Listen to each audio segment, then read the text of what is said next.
Pernahkah kita berpikir kenapa konser musik elit yang tiketnya jutaan rupiah, lampu sorotnya gemerlap, volumenya menggelegar justru disebut sebagai hiburan legal? Namun di kampung saat warga menyalakan sound horeg, kemudian volume hampir sama, justru dicap sebagai gangguan dan diancam dibubarkan. Nah, kali ini kita akan bahas fakta-fakta di balik sound horeg dan berikut beberapa dalil yang bisa dijadikan sandaran. Bismillahirrahmanirrahim. Assalamualaikum warahmatullahi wabarakatuh. Alhamdulillah wassalatu wassalamu ala Rasulillah Sayyidina Muhammad ibni Abdillah la nabiyya ba'dah amma ba'd. Rabbi syrah li sadri wa yassir li amri wahlul 'uqdatam min lisani yafqahu qawli. Ilahi rabbi anta maqsudi wa lidhaka matubi'atni mahabbatak wa ma'rifatak. Para jamaah yang dirahmati Allah Subhanahu wa taala. Jadi akhir-akhir ini marak sekali tentang pembahasan tentang sound horeg, dan sepakat beberapa ulama sekaligus MUI mengharamkan sound horeg tersebut. Jadi kita cari beberapa sumber dan ternyata kita akan bahas di video kali ini. Dan kadang-kadang mereka mempertanyakan kenapa sih konser-konser yang harus tiketnya bayar jutaan, itu kan soundnya juga besar, tapi kenapa dia dibolehkan sedangkan sound horeg tidak? Nah, ini mereka berpendapat ini bukan soal volume suara, tapi ada ketimpangan akses ruang dan keadilan kultural. Nah, kali ini kita akan bahas kenapa sound horeg itu dilarang. Nah, adapun ketimpangan suara antara panggung dan kampung itu di sebagian kota besar, konser resmi seperti Lalala Fest gitu, Joyland Festival, kemudian itu bisa tembus harga di 1,4 juta hingga 4 juta rupiah per orang, dan mereka menggelar di ruangan tertutup dan memakai sound system tata suara canggih dan dilindungi oleh hukum. Dan katanya desibel daripada suara sound horeg dengan konser itu jauh lebih besar sound horeg. Nah, kita lihat banyak fakta juga ketika sound horeg dinyalakan ataupun terjadi, itu banyak genteng-genteng yang jatuh, bahkan desibelnya itu nyampe 135, dan konon katanya konser metal saja itu cuma 125, itu maksimalnya, itu sekencang-kencangnya konsernya. Jadi ada perbedaan dari sini. Kemudian menurut penelitian yang diterbitkan juga oleh jurnal Otolaryngology, Head and Neck Surgery, jadi tingkat kebisingan konser rata-rata itu mencapai 99 desibel. Jadi bahkan bisa mencapai 125 desibel. Dan ini melebihi batas aman dari WHO, jadi World Health Organization. Jadi pakar-pakar kesehatan melarang suara melebihi daripada batasnya karena bisa menimbulkan kerusakan daripada telinga. Bahkan orang ketika mendengarkan itu yang sakit jantung bisa terkapar karena dengan kerasnya bisa mengagetkan orang yang terkena jantung, dan ini dan juga bisa mengganggu. Ya, mungkin saya pikir kalau diatur, jadi kalau misalnya dilarang sound horeg, nanti pendapatan masyarakat akan hilang. Nah, itu juga hal yang dipertanyakan. Nah, baiknya ini pemerintah memberikan sikap apakah ini sound horeg benar-benar dilarang atau memang diatur dalam kondisi tertentu dan tidak mengganggu masyarakat yang tidak mau mendengarkannya. Jadi tapi banyak juga yang tidak ini menganggap gangguan kalau sound horeg ini. Jadi sebaliknya sound horeg, kalau konser ini tidak dianggap sebagai gangguan karena memang ditata di ruang yang rapi. Kemudian namun sound horeg ini di jalanan ketika ada orang sakit tiba-tiba bising mengganggu, dan dalam istilah Islam itu memberikan idza ataupun gangguan kepada seseorang yang tidak mau mendengarkannya. Jadi menyinggung seseorang yang tidak mau mendengarkannya, sehingga ini mengganggu begitu. Padahal sound horeg itu biasanya warga itu iuran ya 600.000 gitu kalau tidak salah yang saya baca. Dan itu di tengah-tengah desa, kalau ada orang sakit mungkin bisa terganggu dengan suara 135 desibel tersebut, sampai genteng-genteng bisa runtuh begitu. Jadi dalam sejarah Islam juga suara itu dikelola, jadi bukan hanya dilarang tapi dikelola. Seperti konser itu suara dikelola, jadi hanya orangnya itu. Cuma ya, walaupun dikelola tetap ada batasan-batasan suara yang memang mestinya harus didengar, dan memang harusnya volumenya tidak terlalu tinggi gitu. Dalam sejarah Islam juga punya teladan dalam pengelolaan suara. Salah satunya pada Khalifah Umar ibn Khattab, dikisahkan dalam satu riwayat, kuntu qa'imun fil masjidi fa asabani rajulun fa nadhartu idza Umar ibn Khattab fa qala idhhab fa atini bihadaini fajituhu bihima qala man antuma aw min aina antuma qala min ahli Taif qala law kuntuma min ahli al-baladi la awja'tukuma tarfa'ani awswatakuma fi masjid Rasulullah sallallahu alaihi wasallam. Ini riwayat daripada Sa'ib bin Yazid. Ceritanya dari Sa'ib bin Yazid. Jadi aku berdiri di sebuah masjid, lalu ada seseorang melempariku dengan kerikil. Kata periwayat ini. Kemudian aku menoleh, dan ternyata itu Umar bin Khattab. Kemudian Umar bin Khattab menyuruh padaku, pergilah dan bawalah dua orang itu. Maka aku membawakan mereka kepadanya. Kemudian Umar bin Khattab, siapa mereka berdua dan dari mana asal mereka? Kemudian mereka menjawab, kami dari Taif. Dan Umar berkata, seandainya kalian berdua berasal dari penduduk kota Madinah, niscaya aku akan menyakiti kalian berdua.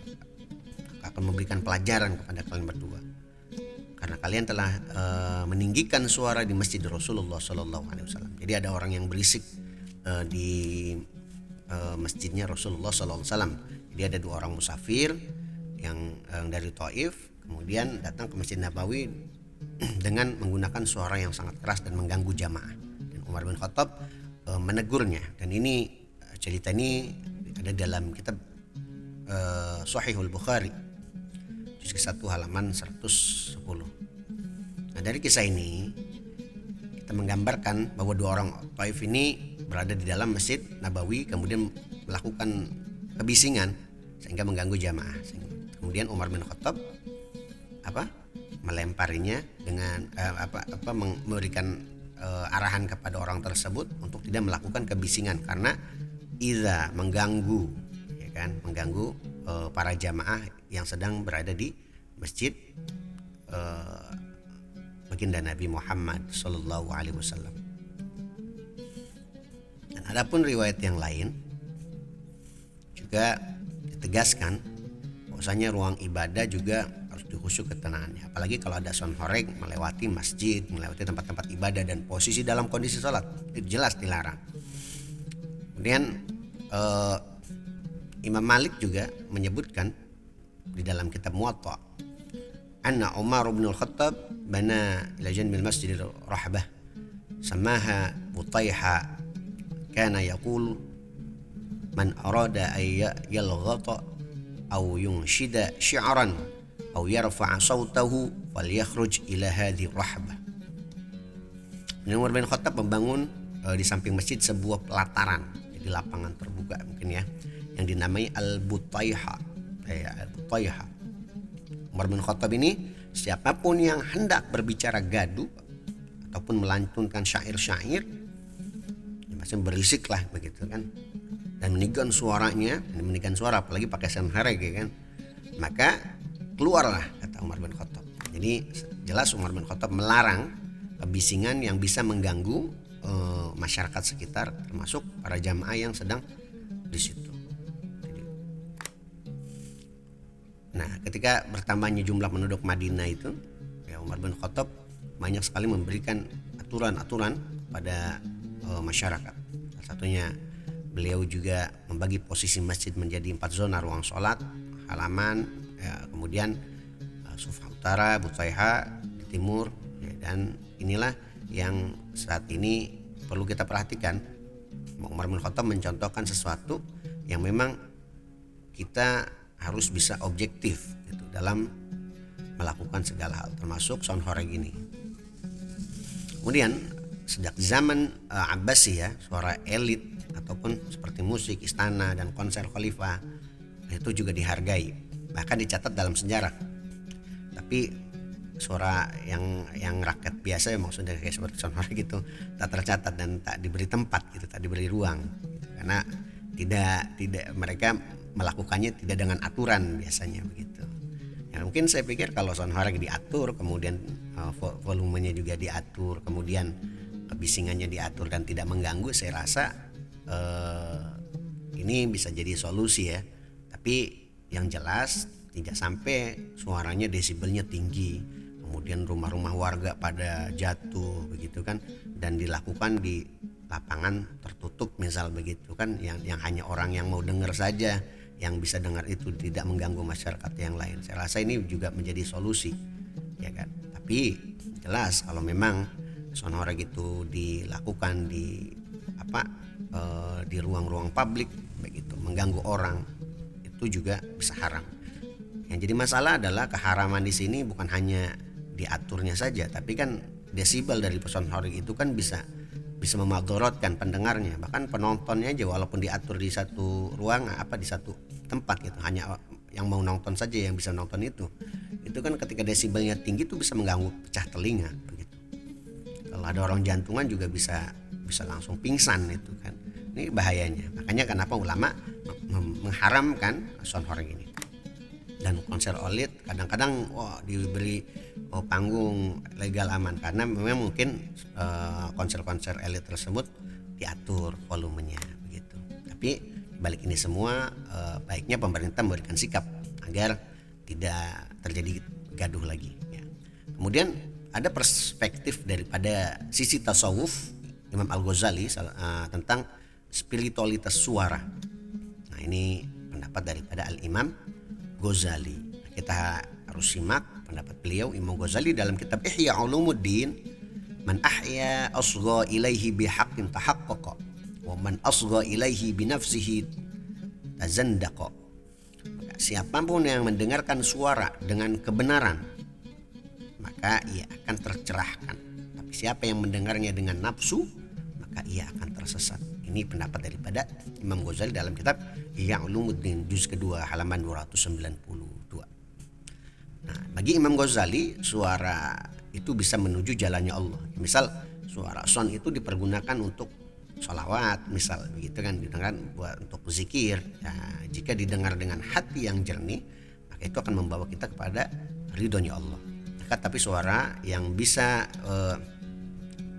suara yang memang bentuknya tidak dengan ekspresi, kemudian kegaduhan, ini malah justru bisa membuat kita tersesat daripada ajaran-ajaran tertentu. Makanya kalau suara-suara tersebut yang diperdengarkan belum lagi udah suaranya keras, kemudian juga ada suara yang jedak-jeduk ya kan, itu juga kadang-kadang suka mengganggu dan membuat jauh dari Allah Subhanahu wa taala. Itulah kenapa alasan ulama mengharamkan sound horeg gitu. Umar bin Khattab memberi kita pelajaran berharga. Jadi intinya satu, jangan larang suara rakyat. Jadi diatur hanya dengan koridor-koridor yang tidak melanggar syariat agama Islam begitu. Jadi kalau sound horeg tetap dibiarkan, harusnya diatur dan tidak melanggar syariat agama Islam. Kemudian berikan mereka butaiha modern atau ruang yang legal gitu kan, di tempat pelataran yang aman dan setara dan tidak mengganggu, dan diatur juga volumenya, dan diatur juga lagu-lagunya, dan diatur juga siapa yang boleh hadir dan siapa yang tidak, agar itu bisa menjadi solusi mungkin ya kalau memang sound horeg tidak bisa dihentikan. Tapi kalau memang sound horeg tetap dihentikan ya kan, kadang-kadang ada yang berspekulasi, kasihan dong ya, mereka nyari uang dari situ. Nah, itu tinggal pemerintah dan para ulama yang mengatur itu, bagaimana baiknya dan bagaimana aturannya begitu ya. Kemudian jangan sampai sound horeg juga mengganggu ibadah. Kadang-kadang kan jedak-jeduk, kemudian tiba-tiba lagi ada orang sholat di masjid, itu sangat mengganggu dan jelas-jelas itu haram ya begitu. gitu ya. Dan sebagai penutup ya kan, jadi selama negara ini belum menyediakan ruang untuk Sonhoreg, maka jalan-jalan kampung akan terus jadi panggung rakyat begitu.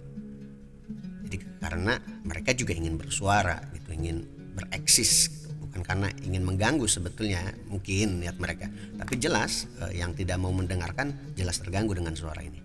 Kemudian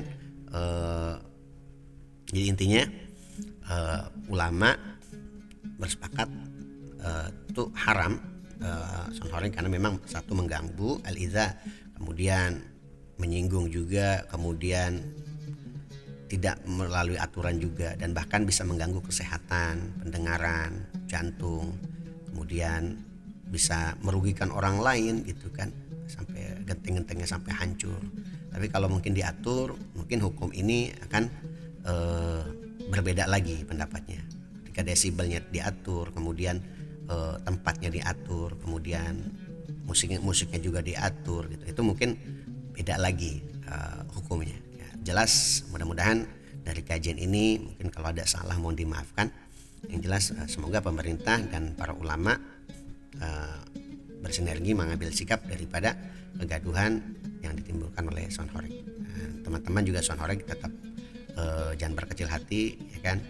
Yang penting kalau memang andai kata Sonhoreg ini tidak dilarang, ya baiknya tidak untuk mengganggu orang lain begitu ya. Semoga kajian ini bermanfaat. Wassalamualaikum warahmatullahi wabarakatuh.